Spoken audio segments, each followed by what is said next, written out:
starting on around September 9th, rumors started emerging that on Monday, September 14th, the Royal Astronomical Society is going to announce they've discovered strong evidence for microbial life on Venus. From everything I've seen, it's near certain that's the case. Essentially, tomorrow, you're going to learn that you're not alone in the cosmos. Of course, you heard it from me first. In a nutshell, phosphine was found in the clouds of Venus.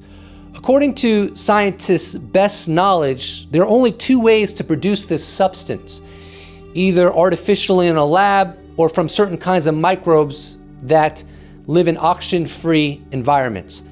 Therefore, the strong implication is that there are microbes in the clouds of Venus, and you, my friend, are not alone in the cosmos. Here's a tweet from today. Boom, scientists at MIT, Cardiff University, and elsewhere have observed what may be signs of life in the clouds of Venus, precisely as I advised clients a decade ago. This is the announcement video to be officially published on September 14th, 2020. We are not alone. And here is the opening statement from the announcement video that is going to be officially released tomorrow. Finding signs of life on other planets beyond the Earth would be a way of answering the biggest questions that we've had as a species so far. Where do we come from? Are we alone? But of course, these questions are not the exclusive purview of scientists. People have been asking them for as long as any record of them being able to ask these questions. So how does this revelation factor into disclosure? Well, I think Nick Pope had the right idea with this tweet. Discovering strong evidence of microbial life on another planet in our solar system doesn't make every UFO story true, but there are profound implications, because if life arose on not one but two worlds in our planetary system, it suggests life is commonplace in the universe. We are on the precipice of transitioning into the beginning stages of a brand new world. While it's not 100% conclusive yet, I anticipate that with further studying and analyzing the data, the conclusion will become that much more airtight, that we are simply not alone in the universe, and that there are microbes that live in the clouds of Venus. The outcome of this bombshell is that all 7+ billion of us will have a seed of knowledge planted in our brains. No longer is whether we are alone or not a explorative question to ponder, but we will know with certainty that we are not alone. And I think this transition will put into the spotlight what other life is out there. And is there intelligent life out there beyond just microbes within our own solar system? By this question getting into the spotlight like never before in our current environment, in my opinion, believe it or not, it's going to put pressure on the Department of Defense to have more transparency on what they know about UFOs.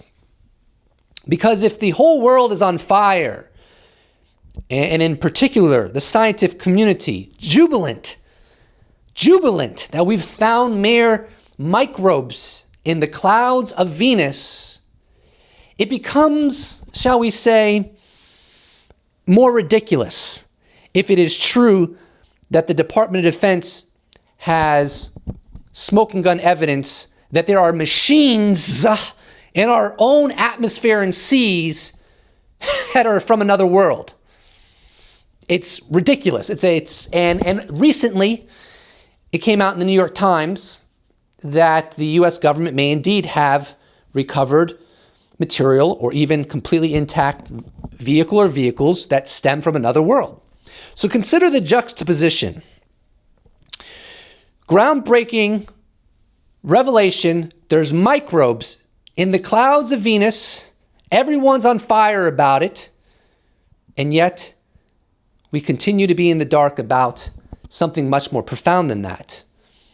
That there is life in our own atmosphere and in our own seas, harnessing technology far beyond ours. Now, regarding the absurdity of this situation we find ourselves in, the former head of ATIP, Luis Elizondo, has been complaining about this from day one, and frankly, we all owe a debt of gratitude to him to bring to light how insane and counterproductive this policy that is held by the United States government is.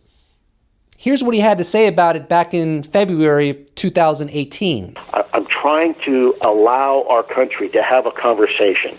And in the end, this is not under the fact that there are things we can't explain is not the providence of any government or any institution. It's just like Galileo making the point that the Earth was not the center of the solar system. That is not a classifiable fact. So my point being is if this is something that the American people think is important enough to make a national security priority, then they need to have the conversation and let them decide. In the end, I really don't care what the American people decide as long as they have the ability to make that decision themselves. But to keep that information from the American people and not even have the conversation, that is a problem. For the love of God, Mr. Elizondo made this exact same sentiment back in December 16th, 2017, when this all started. From the New York Times. In the interview, Mr. Elizondo said he and his government colleagues had determined that the phenomena they had studied did not seem to originate from any country.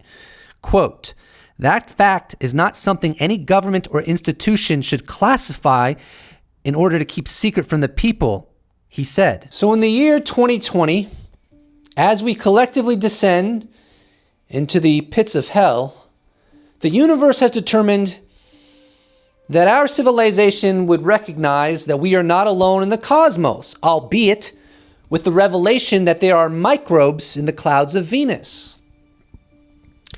I don't see this story dying down. I see this story being prolific and important for weeks and months to come. So the ball is in the court of the Department of Defense because there is an opportunity loss that is continuing to persist. How long, as the world celebrates there are microbes in the clouds of Venus, is the Department of Defense going to continue with its policy of leaving human civilization in the dark about the greatest discovery our world has ever made? That there are machines in our atmosphere and in our seas more advanced than anything we have that does not stem from our world.